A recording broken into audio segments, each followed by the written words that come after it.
Okay, good morning. My voice is quite loud, so usually I don't need a microphone, but we'll give it a go today. Thank you for having me. It's my first ever trip to Guernsey, so I'm looking forward to exploring over the next couple of days. It looks absolutely beautiful. I've titled this keynote, Smartphones, One Way or Another, Decisions Need to be Made.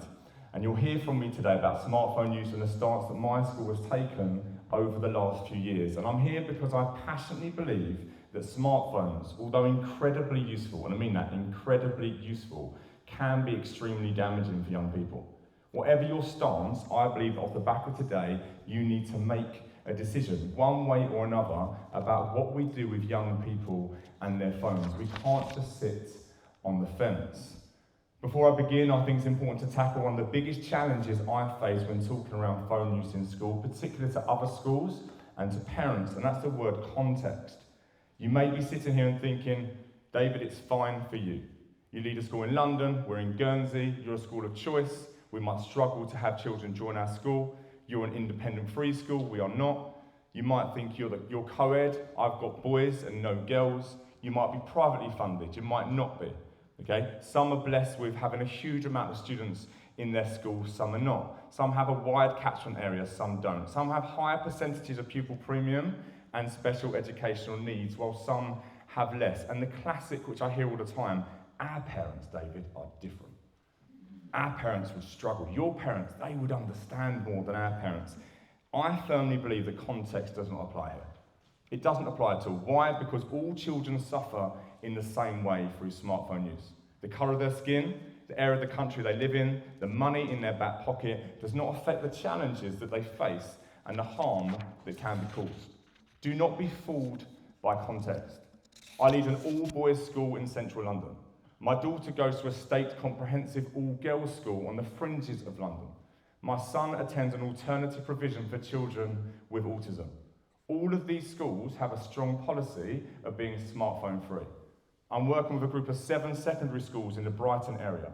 All of those head teachers have come together and united in this cause. They will be going smartphone free in September. Their context is different to mine. Their context is actually similar to here. You don't choose your school, you are given one. But again, context in my view does not apply. We have to look past this. You have a real opportunity here in Guernsey to show you mean business and to truly care about young people. So in September 2024, the Fulham Boys School was plastered across the media. I didn't expect it to get as much recognition as it did. And our clear stance on phones caused a ripple effect around education, both in the UK and beyond. So what was our stance? That our students, our boys from year 7 to 11, 11 to 16-year-olds should not have a smartphone. That phones were banned from sight, but also banned from being used to school and back. You couldn't have a smartphone on the bus, the tube, or a school trip. We identified 3 brick phones that could only text or call, nothing more. Alongside this, wireless headphones and smartwatches were banned. The only difference was that our sixth form students, year 17 to 18-year-olds, could still use their phones in certain areas of the school. The sanction if boys did not follow it was strict, that the phone would be confiscated for 6 school weeks, including the SIM card. Make a note, this is 6 school weeks, so holidays would be affected. For example, I confiscated a phone on the 2nd of July last academic year.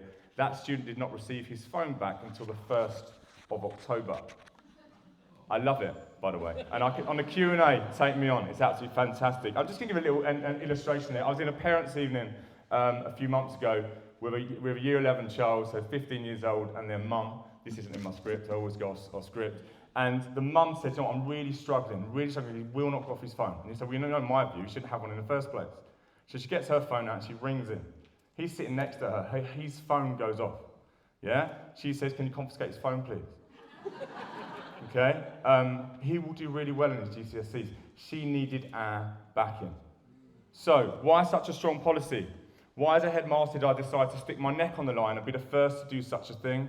Why didn't I go for a middle ground? Perhaps use yonder pouches in school, or students just keeping their phones switched off in their bags? Because I believe it's a moral duty to do something for the boys in my care. That the next generation is being ruined through social media and smartphone use. And it's something I will die on a hill for. When I say stick my neck on the line, I really mean it. No one else was doing it. I was completely on my own. I'd been a head teacher for only 2 years. I'm pretty young. in a school that had only existed for 9 years. We were new to the borough and we had a history of needing to fight for our very existence. No one really wanted us there. We were doing well, but to be honest, so were other schools around us. I worked there was incredible choice, outstanding state and outstanding independent schools within a short walking distance of one another. I have parents that choose to give large sums of money to the school. As a state non-fee and paid school, we raise more money than any other state school in the country, which is £1 million from our parents a year. I couldn't afford to lose the money that they were giving. It was an easy decision because for me it was clear, but at the same time it was not an easy decision. Parents pointed to the government, who were just ignoring the issue. They pointed to Ofsted, who was silent on the matter. And they pointed to other schools, experienced schools, successful schools, schools that had head teachers that have been in the job for so much longer than myself. And they said, well, they're not doing anything. So why do you feel that you need to do something? So I know for some teachers and head teachers and policymakers in this room, there'll be some nervousness of what might happen if such a strong policy is brought into your school. I understand it, but my goodness, it's worth it. And I was alone. I did it on my own. You are not on your own. My neck was on the line. Your neck is not on the line. You can ride on the wave that's going across the UK and it is making a difference to young people's lives. Does not do it because it's scary. Oh, I've lost it. To not do it because it's scary doesn't make sense. Because it was scary 2 years ago. It shouldn't be scary now. It's important to understand that I did not make this decision to support academic outcomes or the success of my school. FBS sits within the top 2% nationally of state schools. I'd say it's a waste of money to choose top private schools that are around us, like St Paul's Boys School or Eton. At a time where schools are struggling with falling roles, we have 625 applying for 130 places. Our behaviour and standards are excellent, and this was all while students had phones on them. They were off in their bags. Now, I know that they were sneakily using them. They'd love to go to the toilet for ages and work out why they go to the toilet so long, because they have a phone with them. But we were thriving, and we are still thriving, so I didn't need to make the change. But at the same time, we did need to.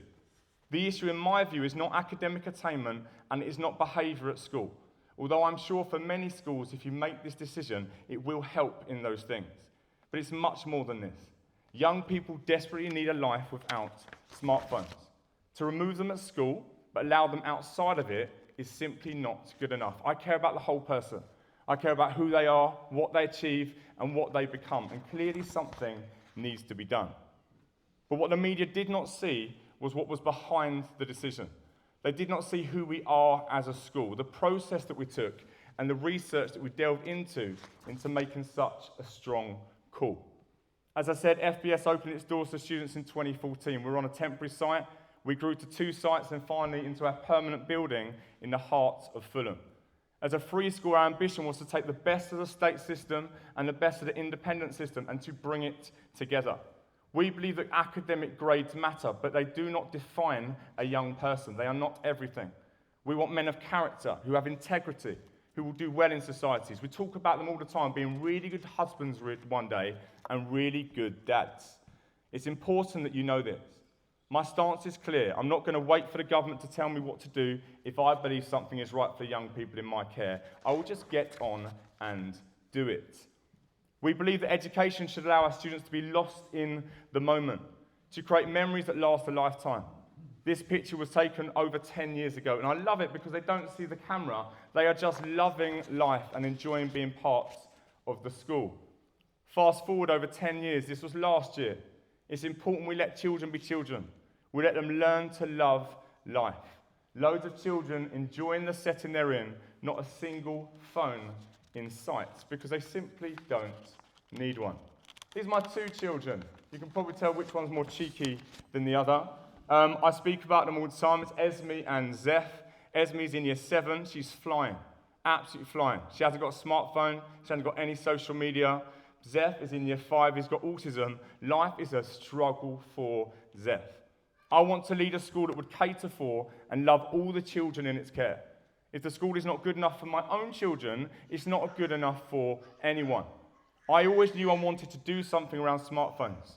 First for my own children, and secondly for the young men in my care. But I took a year to work with my school community about the dangers and what needed to be done.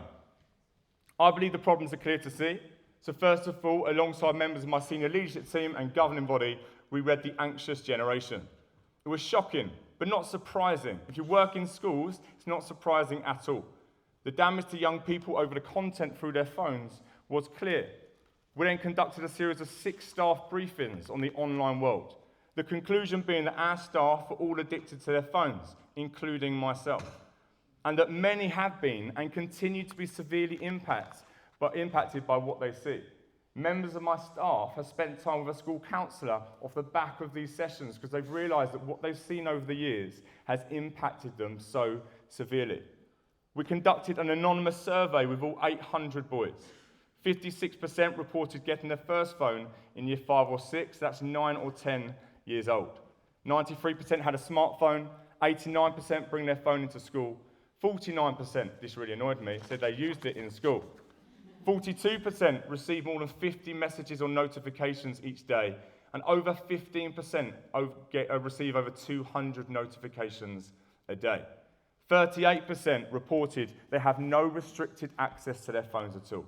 They could look at anything whenever they wanted. Their parents did not have any combinations or codes to their phones whatsoever. All of this after years of education around phone use to our parents. And that's another thing people say. Why don't we just educate more? I am an educator. I'm very good at educating. Okay? We've tried. We continue to try. Sometimes you just need some clear rules in place to do the right thing. The statistics, the research, things we've read are shocking, but for me, I would say, is it really? Over the years, I've dealt with eating disorders, drug use, drug trafficking, gang-related activities, self-harm, suicide attempts, acts of violence and aggression, misogyny, pornography addiction, and sexting. The list goes on. All of this through phone use. And I don't buy into only affecting a certain type of person or a certain type of family. It hits everyone. My daughter, when she was in year 6 last year, received 3 letters from the head teacher warning against the bullying that was taking place amongst the year group through phones. But she didn't say, don't use phones. She just said, be aware all your children are suffering because of them. Little children arriving at secondary school already feeling a certain way about their bodies and their emotions. And I'm sick of it.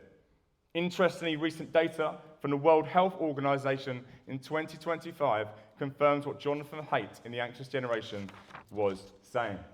That our children are lonely. Many of them don't have any friends at all. That our children are wasting time that they will never get back and creating habits that will continue into adulthood.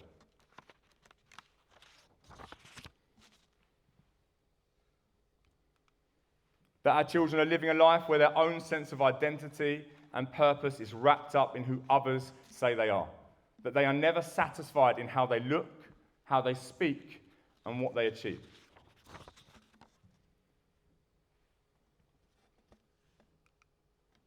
And that our children are seeing things that can never be undone.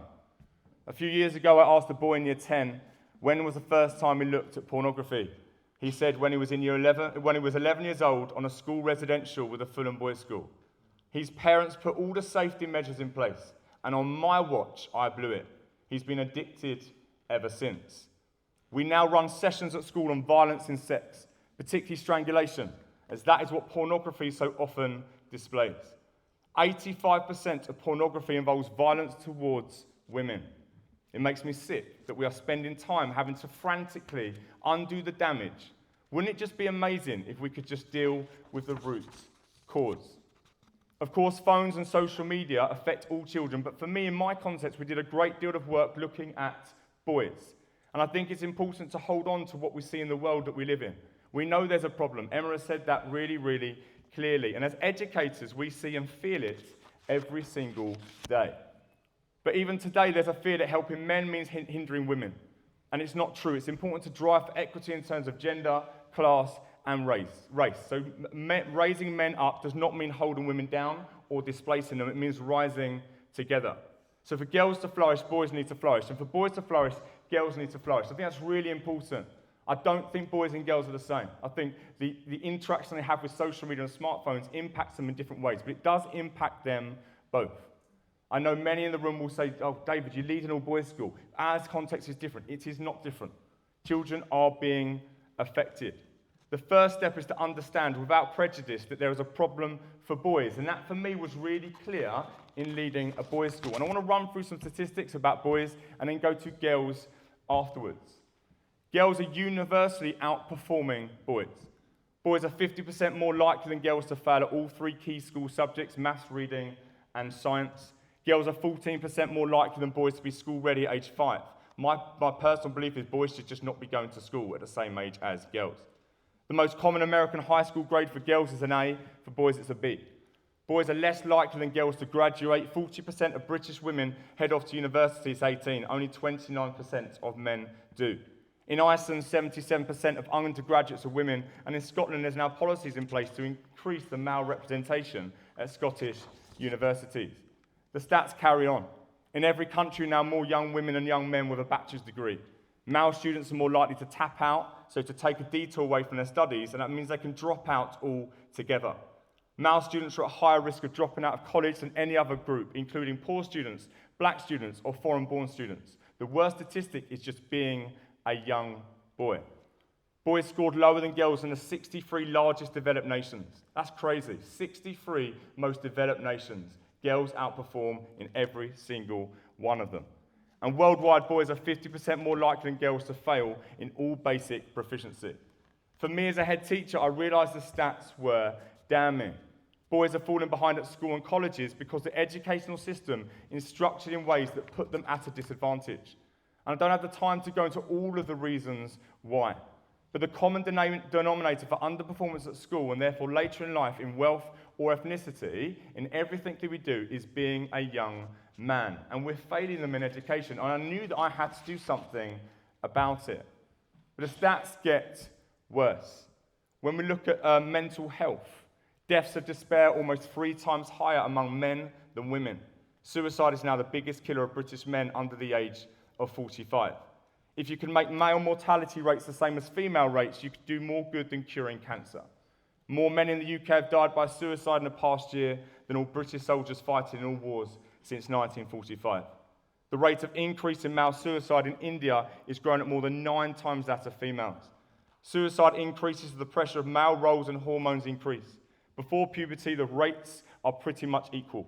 However, between 10 and 15, boys commit suicide at almost twice the rate of girls. Between 15 and 19, boys commit suicide at 4 times the rate of girls. And between 20 and 24, the rate of male suicide is between 5 and 6 times that of females. And then there's the friendship recession, which we've already touched on. In 2021, 15% of men said they have no close friends. In 1990, it was only 3%. There's a problem. There's a real problem for our young people, for the boys in my care. And it is summed up by that word purpose. And they describe it as purposelessness. Many men struggle with addiction and depression or other conditions that could be named, but the more common complaint is something vaguer. It's a quiet desperation. If I was forced to generalize, it seems to stem from a gnawing sense of purposelessness. In a study of suicides, the top phrase from men were feeling useless or worthless. The true cause of the male malaise is not lack of labour force or participation, it's cultural redundancy. There's probably no better evidence of the increase of the boy crisis as a mental health problem than the fact that the US jail and prison population has increased by more than 700%. Okay, 700% from 1973 to 2013. And of that population, 93% are men.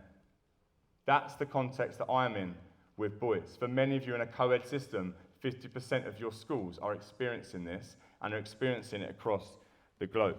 We need to do something about it. The stats will end at some point. Okay. Last thing from me on the stats. Masculinity is toxic. You don't know what it is to be a man anymore. To say to a young boy, this is who you are. This is what you're going to become. They're scared to talk about it. The average man now struggles with motivation compared to the average woman. Fathers are dispensable. They're not needed anymore. All evidence shows that boys struggle more than girls without a father figure. In 2020, 1 in 5 children were living with a mother only, almost twice as many as in 1968. Boys raised by single parents, this is crazy, especially single mothers, have worse outcomes than girls, including their own sisters. Boy, girl, grow up with mum. Girl does well, boy doesn't do well. Which is why I want to control the narrative with my young men. And I want to say, you can be a great dad. You can be a great husband. When you have children, you're going to stick around. You're going to love them. You're going to bring them up. You're going to cherish them. And those things matter. It starts with education. It starts by doing something about it. So what about the girls? I know many of you will be sitting here and saying, okay, I need a boys' school. What about girls as well? And the research is terrifying. 37% of adolescent girls exceed the clinical threshold for possible anxiety disorders. Research shows that girls using social media for over 3 hours a day exhibit a significantly stronger trajectory towards depression than boys. So it's worse for girls than it is for boys. 47% of girls aged 13 to 17 encountered high-risk content, including suicide, self-harm, and eating disorders, in just a single 7-day period. That's 50% of the girl population every single week coming across that content through social media. Girls report higher rates of addiction, like problematic social media use, than boys. And 34% of teen girls report that social media makes them feel worse about their lives, compared to just 20% of boys, while 45% feel chronically overwhelmed by online drama. Data reveals up to 65% of girls experience intense pressure to meet unrealistic beauty standards, directly resulting in lower self-esteem and higher rates of eating disorders. Girls who obtain a smartphone before the age of 13 experience drastically poorer mental health outcomes in younger adulthood compared to those who get them later on in life. Girls who continue to bear the brunt of digital toxicity report that 34% of girls have experienced nasty or hurtful interactions online. And 12% of children with no social media use show mental distress. That figure more than doubles to nearly 30% of those that spend 3 hours online or more a day. There's a problem. There's a problem for boys, and there's a problem for girls. I don't have girls in my school. I've just got boys. I'm much better with boys. Yeah? But you do have girls in your schools. But I do have a daughter, and my goodness, she's precious. She's really precious. And both boys and girls need us to be strong for them. There's a problem, and removing smartphones can be the first step to getting control back for our young people. Everything comes down to education, in my view. I know you can look to the government. There's lots of people in the room, and I look forward to answering questions. We can look to the government. We can look to external agencies to drive change. But why not us? Okay, I'm fed up of talking to head teachers who point to other people. We can make the decisions. We are able to make the decisions. We are able to say, this is this and this is that. I get to choose what the curriculum looks like in my school. I get to choose how many lessons of maths, how many lessons of English, how many lessons of science. I get to make those decisions. I can do exactly the same on smartphone use. Why? Because I know and love the children in my care. I care about them. They matter to me. I delight in them. And if I can do that, every other head teacher up and down the country can do it as well. So how do we get it right? We control the narrative. We create a life for a young person where we can decide what they see, decide what they hear, and what they do. Now, some here will say this sounds oppressive, but I think it's the absolute opposite. I want young people to love life, and I want them to be loved. I want them to be able to be excited about getting up in the morning, be happy with the person they see in the mirror, have memories that last, and wholesome relationships. I always say it's important we educate about sex before young people are having sex. It's exactly the same about the world. I want to get there first. I want to show the boys in my care that they matter. I want to give them the tools to handle society so when they see it all, and my goodness, one day they will see it all, they know how not just to survive it, but to thrive within it. That when culture and society goes in one direction, I want to train young men who are courageous enough to go in the other direction. And that starts with me and my teachers and my staff who love them the most, okay, to get there first. I want to see men and women who see society and say, I'm going to do something about it. That's why I'm in education. It's not just about the grade on the piece of paper. You might say it's too idealistic, okay? You might say, actually, okay, it's never going to happen, but you've got to aim for something. haven't you? I'd hope that obviously if you were to choose a school or choose someone to look after your child, you would want someone that really passionately cared and believed in something. So many schools aim for something, and I've visited a lot of schools, and a lot of them are just really pathetic. Really pathetic. Okay, and I've never visited any schools in Guernsey, so the good thing is I'm not really harming anyone here. I've gone to open evenings, and a head teacher will stand up and say, we believe in love, respect, and tolerance. I was like, so does it. Great. I'm not going to choose your school because you believe in respect. Yeah? Everyone believes in respect. Okay? And I personally believe that tolerance is a rubbish aim for society. It's an absolute nonsense. Okay? If I just tolerated my wife, she would leave me. Okay? If I just wanted my two children to tolerate one another, our household would be rubbish. I want them to learn to love one another despite their differences. Okay? I want two children who come from two different walks of life, two different cultural backgrounds, to be able to get on and thrive together, even though they fundamentally disagree with one another, and they always will do. That is life. That is society. And to do that, we have to get there first. We have to control the narrative. I lead a school where we choose to love the boys that we teach. Staff eat with them every single day in the canteen. We run clubs with them. We watch them perform in sport and music, and we turn up on results days to celebrate. We surround them. We emphasize who they are and what they are and who they could be, because we want them to become wonderful men of good character. You have to focus on identity. You have to focus on being part of something. We are not the school that have banned smartphones. To the world, we probably are. We're the school that do a load of great things. Okay? And it's important a young person has a sense of community, that they are not an island on their own. And that starts with boundaries. We talk about standards a lot. The mantra is standards, standards, standards. We care about what they look like. We care about how they behave. We care about their manners. We care about they say thank you. We care about they don't lie and they are honest when they make a mistake. Compared to other local schools where I work, we do not have as many issues with gang involvement or affiliation or county lines. Why? Because we work to have a strong sense of identity. It means to be something to be part of Fulham Boys School. It means something for us. Okay? It's their identity, it's who they are. Belonging to a form, belonging to a house, belonging to a school, belonging to a team, belonging to a musical production. These houses up here, I don't know anything about them. But the students that attend this school should delight in being in these houses. That's their identity. That's why they get up in the morning, because they're part of something. Being a head teacher that makes strong decisions allows my staff and my boys to be part of something. It creates the best environment you can possibly have. We focus on knowing the why. We focus on explaining, and then explaining again. Okay, we do that in schools all the time. We explain why, we explain the reasons, we enforce them all the time. We all need reminders, don't we? All of us need reminders. My goodness, children need reminders. If you've got your own children, I suppose most of you do, you need to remind them about things all the time, and hopefully one day you think they're just going to get it, and you don't have to remind them anymore. We set expectations in September, and we revisit them basically every week until we say goodbye to them 7 years later.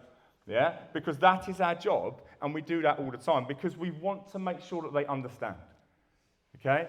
And a lot of children, if you first make the decision, are not going to understand. Okay? Some of the clips that went viral with the government decisions the other week, and they went into a school, and they spoke to children, and there was a newspaper article that said, like, they spoke to 9 children in a room, and all children disagreed. Of course they disagreed. What lazy media that is. Absolutely, of course they disagree. When my daughter wants another packet of crisps and I say no, she disagrees with me. Yeah, she wants the crisps.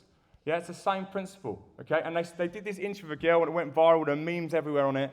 And they said, how many hours are you on social media on a weekend? She said 9. 9 hours. Okay, and they said, what are you going to do now? She just sarcastically said, stare at a wall. Yeah, and everyone laughs about it, and it's gone over me that how rubbish. Yeah. She's going to be a mother one day. She's going to be a mother, and her children are going to be stuck on a device or staring at a wall. Yeah, that's just so sad. It is so sad, okay? And I just can't be strong enough. You are able to make these decisions, and young people are healthier and happier and better off without these devices, as are we. As are we. Okay, this afternoon I'm going to hang out with my wife. Second time since we've had children that we're ever going to be without them. Yeah? Yeah? Amazing. Yeah? If I go and sit in a coffee shop looking over the beautiful scenery of Guernsey and I'm on my phone and she's on her phone, there's no relationship there. There's no relationship there. But let's be honest, I have to physically make that decision because that's the temptation for me. Young people, it's even harder. We focus on high aspirations. We have to aim high with the children I care. We focus on believing in the fact that they can achieve, okay? Wanting them to aim for something, wanting them to better themselves. That's in the classroom, that's outside of the classroom, okay? We are not just a school that don't do things. We are a school that opens doors to allow them to do things that are incredible. You don't have to go to the best independent school and pay 40 grand a year to have that level of experience. Why can't you have it here at the Fulham Boys School? Those things matter to us. Raising the bar for our young people so that when they are older, they can raise the bar for their children. We focus on role models. Boys and girls need role models and examples. I'm very much aware that my daughter's going to get to an age very soon that when she needs advice, she's going to seek that advice from other people my age who are not me and not my wife. She's going to seek that advice. She's going to get it from somewhere. It could be online. It could be from someone I really don't like. Yeah? Okay, I want it to be someone that loves her. I want to be someone that is a role model to her and that cares about her. So we talk about this a lot at school. We talk about being positive examples. If we want them to have good manners, we have good manners. If they need to dress appropriately, we dress appropriately. If we want them to matter, we say that we matter. We go the extra mile for them to show that we care. And being a role model is not just being a friend. Okay? Friendly but not friends. Holding the line. Making sure that young people know we care about them, but there are rules and standards that need to be met that's going to mean they can flourish wherever they go. We focus on getting around them, just taking an interest. At FBS, you'll hear us say that boys are more than the grades on a piece of paper. How do we prove that to them? As I said, we get around and we eat lunch with them. We do clubs with them. Last Sunday, I was at our football finals. I was there all day, celebrating every win, every loss. Those things matter. In a week's time, there's the Oliver production. Most of our staff, it's not directed time. They're all going to be there. Why? Because we're going to celebrate the boy on the pitch, but celebrate the boy in the drama studio. And then when there's a difficult meeting with a parent, we can talk to the parent and say, I know this is difficult, but you know I love your son because I turned up and watched him in the Oliver production. Those things matter.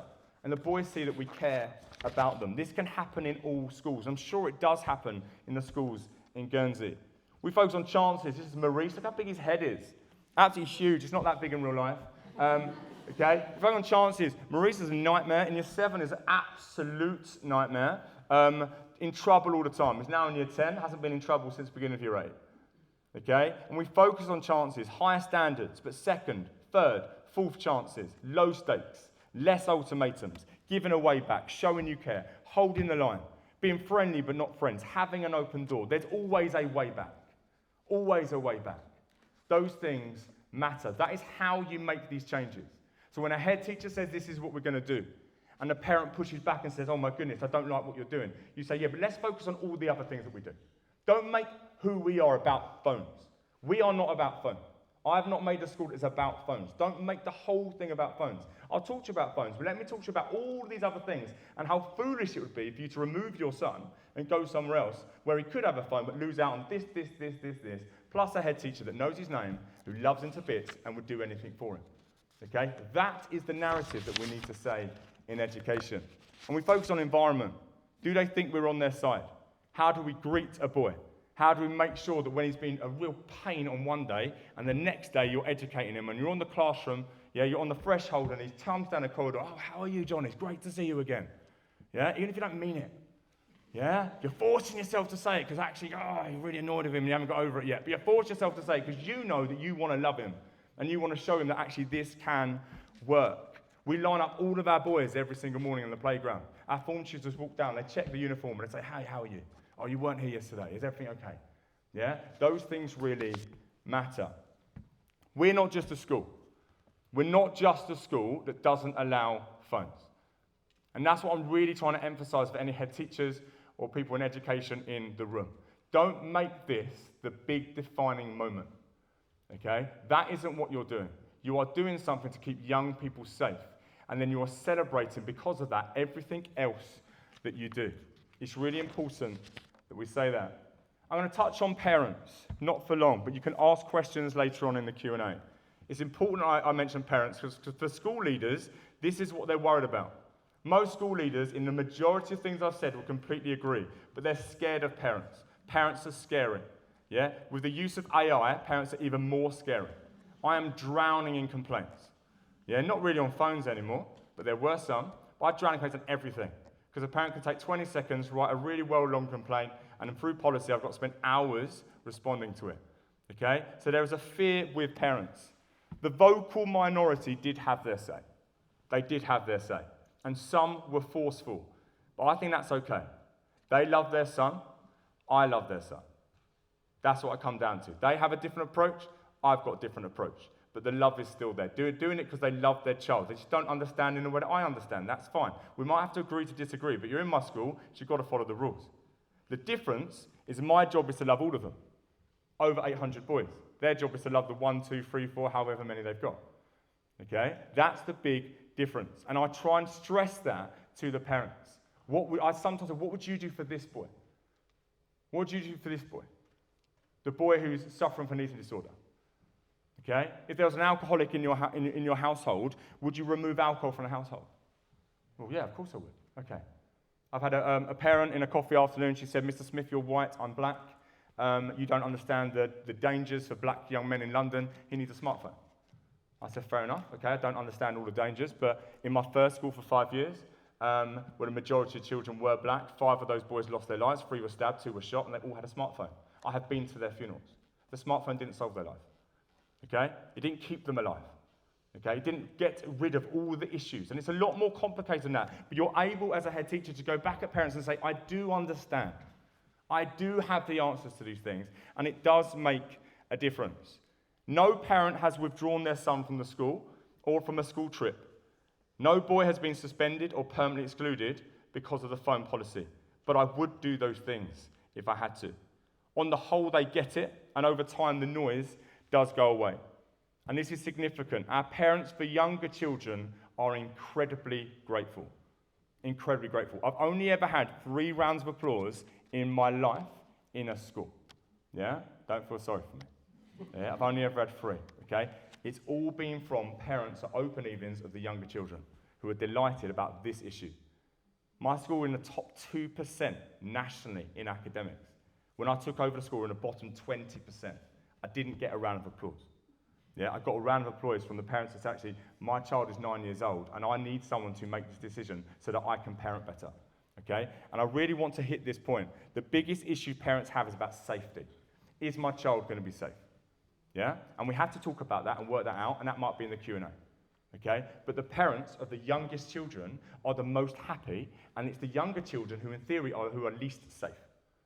Okay? It's not about safety. The issue is the parents who have already bought their child a smartphone don't now know how to maneuver through life and to do anything because we're now saying you should be taking that phone away. That's really hard for a parent. But we're not making the decision now for your children. No offense. Your child is not the most important child in the world. My child is not the most important child in the world. We are making a decision for the next 5, 10, 15, 20, 50, 100 years. That's what we're making a decision for your grandchildren. Yeah, for your grandchildren's grandchildren. That's the decision, and now it can be a bit awkward, and it can be a bit difficult, and it can be a bit stressful, and it might not work with all of them, because I've already got a phone, and they're going to find a way to sneakily bring it in. I get that. Yeah? But 80% of my Year 7s this year didn't have a smartphone. 80%. 20% did, leave it at home. Yeah? We've slowed it down. They are children for longer. It is making a difference. I also want to briefly mention pouches. Many schools are going down this line, and I'm just begging you not to go down the line. When you give a child a pouch in a school, you are saying you need a phone. You need a phone, you just can't use it at school. Okay? That should not be the narrative. If you shouldn't use a phone in school, you shouldn't use it at home. And if you're a leader in education here, if you need a pouch in order to have a really good school around phones, then you're not a very good leader. You're not a good leader. We never had pouches. Okay, it didn't affect the behaviour really, and it didn't affect the academics. Don't waste taxpayers' money, 30, 40, 50 grand a year, on pouches that could be spent on education because you're too weak to say keep it switched off in your bags. Yeah? But ideally, they shouldn't have a phone at all. Okay? And it is a monopoly. Yonder are going up and down the UK. They are making millions and millions and millions out of fear, and it isn't needed, particularly in a place like Guernsey, where you hold the line and you just all do the same thing together. So what have we seen? In some ways on the surface, nothing. Okay? My results are the same, our high standards are the same, the school continues to be one I'm immensely proud of. But underneath, boys are happier.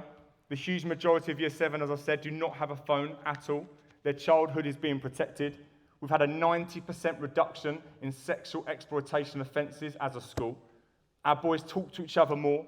Our community tell us how loved they are on the way to school and the way back home. On school trips, including the 18-hour journey to Italy, where we take 125 boys on coaches, they do not have phones. They enjoy each other's company. They don't contact their parents for the week, and they have a great time because of it. Okay? That's really important to know. But it's more than that. We've taken control back. As adults who love our boys, we're controlling the narrative. As I said, we talk about sex before they are having sex. It has to be the same with everything else. We tell our boys the value of their bodies, their emotions, the dangers of the world. Not having a phone can be impractical, but not having one will also be life-defining.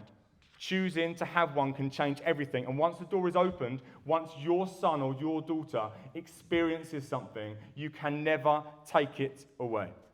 When I ask a young man, the one in the middle, his name's Henok, okay, love him, but my goodness, he's tough.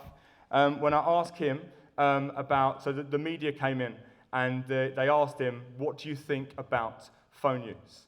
And he said this. He said, when my friends at other schools heard about the ban, they thought they were lucky. But really, I think we're the lucky ones. Okay? Because they do get it. And when I talk to boys around school, the two questions I ask the older ones, when did you first get a phone? And they say, I don't know, 10, 11, 12, whenever it was.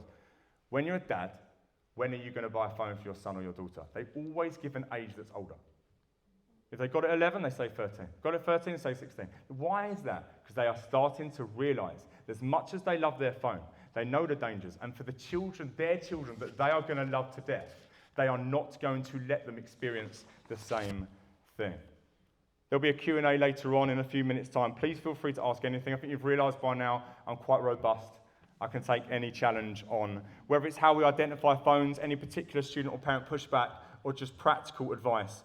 No questions off limits, okay? Because what I want you to do is leave here and either embrace phone technology to an inch of its life, because it is the way forward, and have it everywhere, yeah? Or get rid of it, yeah? You can't say, well, let children make that decision for themselves. Okay, thank you, it's been a pleasure.